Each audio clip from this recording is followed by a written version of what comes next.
পর্তুগালের temporary residence permit দিয়ে ইউরোপের অন্যান্য দেশে কাজ করা যায় কিনা, এটা কতটুকু সত্য বা কাজ করা গেলেও কি কি ডকুমেন্টস লাগে, প্রসেসটা কি, এ টু জেড জানবো আজকে এই ভিডিওতে।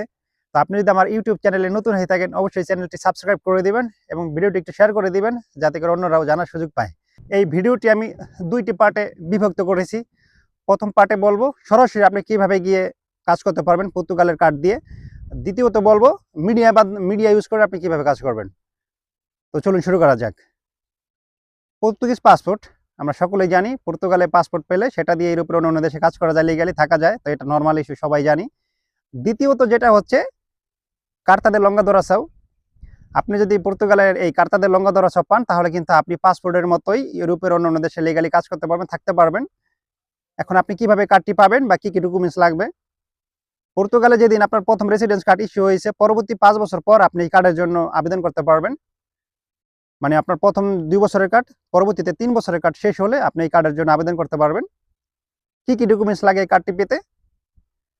আপনার টেম্পোরারি 2টা রেসিডেন্স পারমিট, আপনার বিগত 5 বছরে যে 5টি আইআরএস ডিক্লারেশন দিয়েছেন তার প্রমাণ, 5 বছরে যে আপনি সোশ্যালে কন্ট্রিবিউট করেছেন তার প্রমাণ, মানে সোশ্যাল ডিক্লারেশন, আপনার পাসপোর্টের ফুল স্ক্যান কপি, এবং আপনি যে পর্তুগিজ ভাষায় কথা বলতে পারেন তার প্রমাণস্বরূপ হিসাবে Portuguese language certificate A2 level, এবং আপনার একটা হেলথ ইন্স্যুরেন্স সার্টিফিকেট লাগবে। এই ডকুমেন্টসগুলো আপনি যদি অ্যাটাচ করে দেন আইমার কন্ট্যাক্ট ফর্ম ফিল আপ করে, তাহলে কিন্তু পরবর্তীতে আপনার ডকুমেন্টগুলো রিভিউ করে আইমা আপনাকে নির্দিষ্ট ঠিকানা এবং তারিখ সহ একটা মেল দিবে। তো সেই নির্দিষ্ট ঠিকানায় আপনি হাজির হয়ে আপনার সমস্ত ডকুমেন্ট সাবমিট করে পেমেন্ট করলে 2 থেকে 3 মাসের ভিতর আপনার কার্ডটি আপনার ঠিকানায় চলে যাবে। যখনই আপনি এই কার্ডটি হাতে পাবেন তারপরের দিন থেকে কিন্তু আপনি ইউরোপের অন্য দেশে লিগালি কাজ করতে পারবেন, থাকতে পারবেন।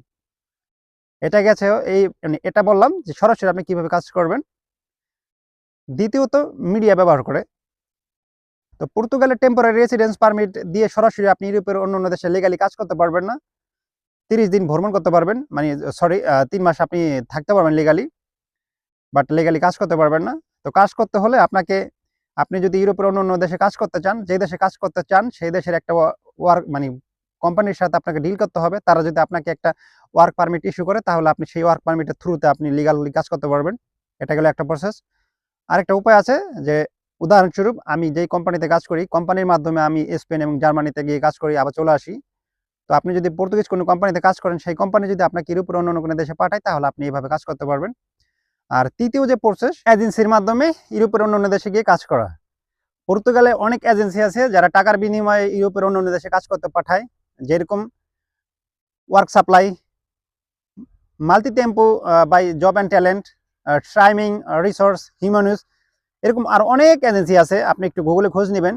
এই সমস্ত এজেন্সি টাকার বিনিময়ে পর্তুগালের টেম্পোরারি রেসিডেন্স পারমিট দিয়ে ইউরোপের অন্য দেশে কাজ করতে পাঠায়, বাট এটা একটা সময় সাপেক্ষ ব্যাপার।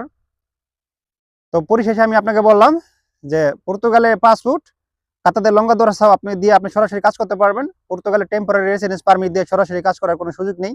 যে উপায়গুলো বললাম আপনি এভাবে ইউরোপের অন্য দেশে গিয়ে যদি কাজ করতে চানই তাহলে কাজ করতে পারবেন। ধন্যবাদ সবাইকে। ভালো লাগলে ভিডিওটি শেয়ার করে দিবেন, আর এরকম তথ্যমূলক ভিডিও পেতে আমার ইউটিউব চ্যানেলটি সাবস্ক্রাইব এবং ফেসবুক পেজটি ফলো দিয়ে পাশে থাকবেন। Take care guys.